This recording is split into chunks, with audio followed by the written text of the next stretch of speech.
아니 지난주에 저희 방송에서 명태균 리스트 9인방 기자들 사이에 도는 설설설 말씀해 주셨는데 실제로 저희는 9인방 얘기했는데 그 다음날 아침 동아일보에 20명 나왔어요. 명태균 리스트 20명이 넘는다. 이제 이런 얘기가 나오는데 지금은 말씀 주신 대로 도곡동 7인에 명단 확보됐죠. 오케이, 지금 이제 좀 확인을 해봤는데요. 네. 오히려 한동훈 대표 주변에는 7인이라도 좀 있었으면 좋겠다. 이런 평가를 하시는 분들도 7인이 계십니다. 안 되는 거 아니야? 그러니까 워낙 이제 네. 많이 상의하고 어떤 측근 그룹이 강하게 있기보다는 한동훈 대표가 혼자 고민해서 무언가를 좀 결정하는 것 같다라는 취지의 이야기를 하시는 분들인데요. 네. 물론 뭐 7인이라고 하는 너무 사적 그룹이 있는 것도 문제겠지만 약간 네. 그걸 좀 빗대서 이야기하는 것 같긴 합니다. 네. 사실 권성동 의원이 그러니까 말씀하신 것처럼 딱 그 프레임 잡기 좋게 한남동 7인에 도곡동 7인에 기억하기도 좋잖아요. 맞아요, 네. 게다가 또 도곡동이라고 하는 동네의 상징도 있다 보니까 한동훈 대표를 공격하기 좋은 지점들이 있는 것 같습니다. 그래서 이제 말을 좀 갖다 붙인 걸로 보이고요. 우선은 그러니까 보수 분열의 전조현상이라고 하는 게 그러니까 사실 이거는 꽤 예전부터 있었거든요. 권성동 의원이 조금 더 유심하게 이 상황을 봤으면 이게 어제 오늘 일은 아니다라는 생각이 드는데 말씀처럼 본인을 건드리다 보니까 또 전면에 나서가지고 좀 싸움의 양상이 생겼고 그것이 시기가 시기만큼 더 폭발력이 있다 이렇게 네. 보입니다. 재보선이 끝나면 윤석열 대통령과 한동훈 대표 네. 간의 독대가 예정돼 있는 걸로 알고 있었는데 네. 성사 가능성이 점점 낮아지는 것 같습니다. 그게 왜 그러냐면 결국은 만났을 때는 의제라는 게 있지 않습니까? 예. 그 의제를 사전에 한동훈 대표 측과 대통령실이 상의를 해야 되는 것이고 그 의제를 사실은 한동훈 대표 측이 일부 밝힌 게 있어요. 신지호 전략기획 부총장이 뭐라고 얘기했냐면은 결국은 의제에 압축을 하면 김건희 여사에 대한 그 요구인 것이고 첫 번째는 아까 말했던 활동 자제 부분이 있는 것이고 두 번째로는 검찰의 처분이라는 것이 조금 더 국민 눈높이에 맞아야 된다는 얘기인 것이고 세 번째로는 인적 쇄신, 김건희 라인이라고 불리는 사람들을 정리해야 된다는 것인데 일단 거꾸로 한번 역순으로 가보겠습니다. 김건희 라인 정리하라고 했더니 뭐라고 얘기했습니까? 대통령실에서 비서는 없다고 했잖아요. 그렇죠. 그렇기 때문에 이미 그게 의제가 되기 어렵다는 식으로 답변을 준 겁니다. 검찰의 처분 오늘 재보궐인데 지금 언제 나올지 모르겠습니다. 근데 지금 보면은 그 내일 나온다는 얘기도 상당히 있잖아요. 그렇게 될 맞습니다. 경우에 둘이 만나기 전에 검찰이 처분을 내린다.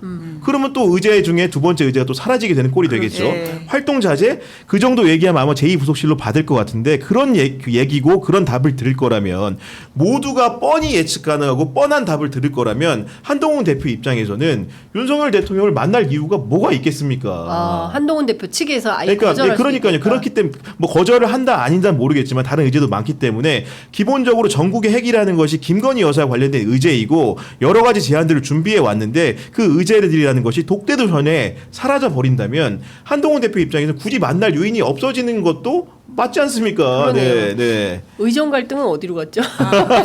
네. 저 시민들의 예. 삶은 완전히 지금 어디로 갔는지 그러니까 민생 문제, 의료 문제, 교육 문제 그리고 심지어 최근에는 그 애들 시험 봐야 되는데 그 뭡니까 논술 시험 문제 예, 유출됐었죠. 유출됐었잖아요. 예. 뭐 대통령 어제 얘기했는데 뭐 오빠에 가려가지고 뉴스가 하나도 안 나왔어요. 그러니까 이런 방식으로 민생이 실종되고 국민들의 삶과는 거리가 멀고 오로지 권력 투쟁, 정치 투쟁에만 골몰하고 있는 정부 여당의 태도 때문에 그래서 보수 유권자들이 저는 이탈한다. 뭐 이번 주에 나올 갤럽 여론조사 결과를 지켜봐야 되겠지만 초반에 나온 그 뭡니까 여론조사 꽃에서는 20%가 무너졌습니다. 19.2%를 기록했고요. 부정평가가 이제 80%대로 치솟고 있는 상황이기 때문에 그나마 이제 상당히 보수 표집이 많다고 하는 갤럽에서 어떤 결과가 나올지 봐야 되겠지만 여론이 이렇게 안 좋은데 자기들끼리만 싸움하고 있는 거예요. 네, 이제 그러다 보니까 지금 또 한동훈 대표가 독대를 이야기하는 것에 대해서 사실상 선거용 아니냐라고 의심하는 또 이렇게 대통령실의 기류가 있긴 있더라고요. 네. 그러니까 이게 또 상황이 지나고 나면 여러 가지 상황을 좀 핑계 대가지고 안 할 수도 있다라고 보이는 게 있는 것 같은데 말씀처럼 이제 내일 만약에 도이치모터스 주가 조작 불기소 처분 결과가 나온다면 사실 또 거기에 대한 국민적 반발들이 굉장히 크지 않겠습니까? 그리고 나서는 또 18일에 이제 그 다음날 국정감사에서 서울중앙지검 국감이 있을 예정인데요. 지금 명태균 씨 이름을 해가지고 사진 해가지고 이게 야이태균이군요. 안녕하세요라고 이렇게 댓글창에 글을 올렸는데 댓글창에? 네 그 사진 해가지고 근데 아마 본인 아니겠죠? 예, 네. 이분이 요새 여기저기 좀 많이 다니는 것 네네네. 예, 예. 근데 저희 프로그램을 보긴 하는 것 같아요. 보고 네. 이제 화나면 전화해요. 어. 입장이 제대로 반영이 안 됐다거나 이럴 때 전화를 하는데 앞서 말씀드린 대로 이거는 이제 제가 오늘 아침 그 조간을 보면서 찾아낸 내용인데 실제로 선거 뒤에 김건희 주가 조작 불기소를 하면 정권과 검찰은 공멸이다. 아마 이제 한겨레 신문 사설 제목인 것 같습니다. 그러니까 불기소를 한다. 이 와중에 불기소 처분을 검찰이 한다. 뭐 앞서 이제 전용기 의원 왔다 가셨지만 그러면 특검의 명분이 더 실리는 거다. 그럴 수밖에 네. 없다. 이제 이렇게 되는 것인데요. 정권과 검찰의 공멸 얘기가 나오기 시작한 겁니다. 전 사실 정권과 검찰의 공멸은 이미 시작됐다고 생각합니다. 그러니까 이거만이 아니라 이제까지 명품백 사건 관련해가지고 많은 분들이 비판하지 않았습니까? 그 당시에 이제 비판을 했었을 때 나왔던 검찰 쪽 입장이 법률가의 양심이라고 하는 단어였습니다. 일반 시민들이 보기에는 정말 황당한 이야기고 명구스럽다는 생각밖에 안 들거든요. 이제 공멸이 시작했다라고 믿는 것은 정권과 검찰에 불과한 것이지 이미 많은 시민들의 마음에서는 탄핵당했다고 생각합니다. 그 둘의 어떤 역할에 대해서는요. 특히 검찰이 어떤 정의로운 어떤 수사를 하고 있는지에 대해서는 의문이고요. 그리고 불기소 처분을 하는 것을 이런 식으로 연기 피우고 뭔가 진짜 있는 것처럼 말하는 것도 굉장히 정정당당하지 못하다고 생각합니다. 그렇습니다. 이제 본인들의 인사 문제와 어떤 개인적인 어떤 인사의 이익 이익 때문에 실제로 해야 되는 수사를 해태하거나 이런 게 바로 직무유기 아니겠습니까?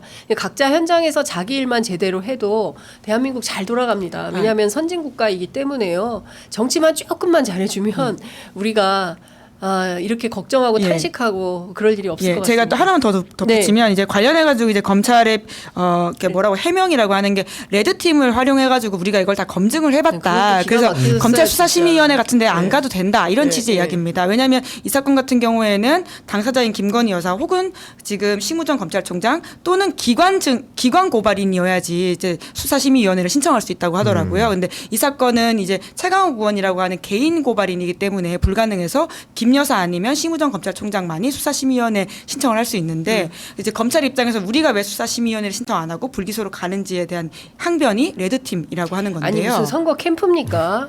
예? 근데 제가- 대통령실이에요. 저는 근데- 검찰의 이런 태도 정말 너무 네. 온당하지 못합니다. 검찰 쪽에 한번 물어봤는데 예, 예. 레드팀 뭐냐라고 했더니 그거 아마 국정감사 대비용 레드팀일걸요? 이렇게 이야기를 하는 거예요. 검찰에서. 그러니까 아마 뭐 여러 가지 불대 법리에 대한 질문들을 통해 가지고 그것을 예. 넘어가고 예. 그걸 활용해 가지고 그렇기 때문에 우리가 이런 맥락에서는 잘 보강해 가지고 불기소를 한다라고 하는 것이 아니라 실제적으로는 아마 야당 대비용일 수 있다라는 취지 이야기를 하던데요. 그러니까 그런 이야기 들을 때마다 좀 참담한 거죠. 정치하네요. 예. 예, 정치하고 있는 겁니다. 그러니까 스스로 우리가 정치하고 있어요라고 웅변하는 것에서 뭐가 다릅니까?